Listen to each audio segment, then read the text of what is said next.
waxaa magaalada Muqdisho xalfad weyn loogu sameeyay markab ka soo socdaalay dalka Turkiga markabkan oo soo saari doono shidaalka ku jiro dalka Soomaaliya xalfadda waxaa ku soo biiray madaxweyne Xasan Sheekh Maxamuud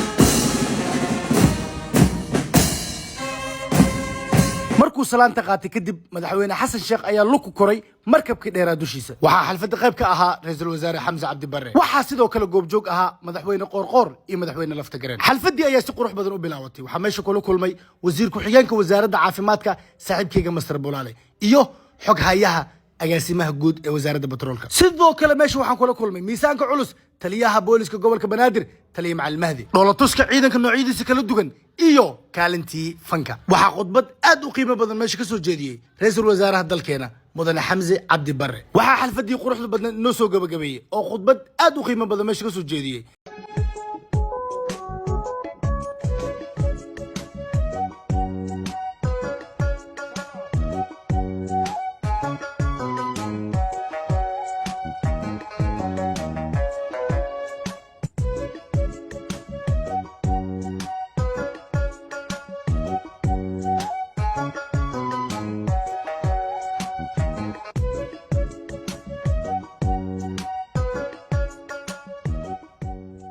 شباب لقى مهور استاجي كرو عدو كرو أجنبي على لقى مهور استاجي كرو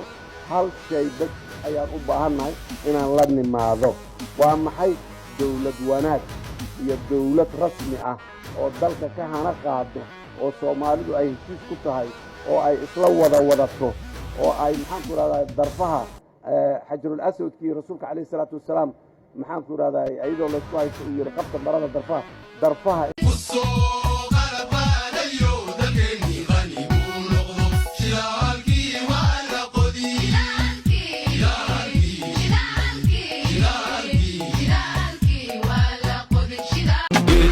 ركبة طلاش كنت عبالي وقت بدن قري تقبيها كنت جايحة كتوسي ميراها تمرت مركي بسلالة ترتيب تودك وكابي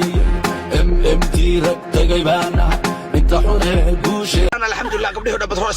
اللي بحس بترول القاس مركز قبل هنا سو كلا اورداي مركز بيسوي ولا اللي بيسوي عجرنا كل قبل هنا waa shir hadartan ma aad بترول القاس marka la insha Allah بالمدو markaas jaawr dadkii hore gabdhaha saasay salaamayaan mar walba meel mara waxay boqorshaan dhaabo batoolka hadii la helo baadhaha shabeelaha naga dhigin waa jaab batoolkaas rabaa ka wada bas batool laga batoolka la bageli karaa sidoo hore maay marka waxa la Soomaali walaala leeyahay wariga la taagada bas qof wuxuu noqon doonaa mugdi wala qof xushbay walaalka yaa taar waa walaalka jir batoolka Soomaaliyeed wala leeyahay رجعنا سعودي عربي مركز بال صاص وحنا هذا بر لا اله الا عبد رسول الله ونتابع يقوم بتاع بالك هذا بروك على الله طلعت ورد بلا يا قبل نعود ديار جروبيسا waxa u diyaariyay inaan noqdo ajaanibta wakiil kooda ina wakiil ka noqoto ajaanibta soo socoto ma sha Allah gabadha yariista ee sagaal jirka meeqa jirata sagaal qof faqiir Dubai ku nool ma jiro hadoo jirana Dubai uma dhalan koyto waa anagana hadaa shidaalka qodan qof faqiir ma jiro doono qof ajnabi ma ahayne hala soo duceeyo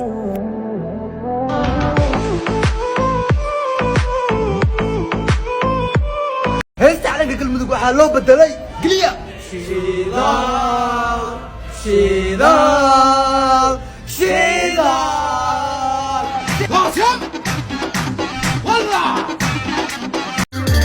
Somali waxaa marti faqrigana waa la tuure markabka waa imaaday Muqdisho ku sugan yahay shaqada waa bilaa shacabku waa diyaar ormada hal sheego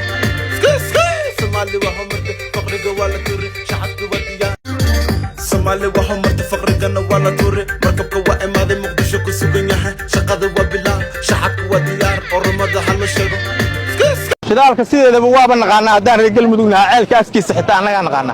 waa geenayna le markabkaana la ku soo daro إلا الدول وريقة بدأ حتى ما بهنا. هذا رجال مدينة عالك أفكيسان جينينا. ولي بحتى مركب كأدي كوا وباع كوا كلا وحجرة أو دورك كويا العيال دبولنا جرا. قايب من اللي هذا الحين داري بحالك الحسا. عيال دبولنا نما قرابة عنها بركت كسر يستبق. والدبولية أفكو كدبولية. عالك حتى دبول كين لقى غاور بقى. وعوين مركب معلن أنت مدي بناك تالي مدي بدأ تالبه. waxa walba waan naqaana anaga ceelasha naqaane markabkaana la ku soo daray cidii wax fiiri leed adiga meeqa ku saayisla hadii shaalkan la iibiyo shidaalka وأنت ومرك كل يوم قارع عدي يقول عدي قبر عدي وحول عدان قرصلا أنا عدالها هذا هو مدوبه annaga sidii dhagax meelna lakugu dhigaayey oo waxaana lakugu dhagax dhigaayey annagaa ku daalnay waxaa la saaminaa waa ku soo daalnay qodisaan rabnaa maantay waxaan ag taaganahay waa markabkii waa u jeedaan gadaalkaygu taagan yahay gadaalkay waxa maraya waa u jeedaan waa geesiyaasha xoogga dalka lacagta laga helayo shidaalka Soomaaliya waxaa lagu qiyaasay qofkiiba inay ku soo aadayso in ka badan $1,700 aniga hadda qoyskayga markii la fiiriyo sadii loo qofooda ka koobanahay sadii loo hadii lagu dhufto $1,700 xisaaban gelinina 55,000 way 54,000 waa taajir leheen be niyo bishku wad maliso hormari kara lacagtaas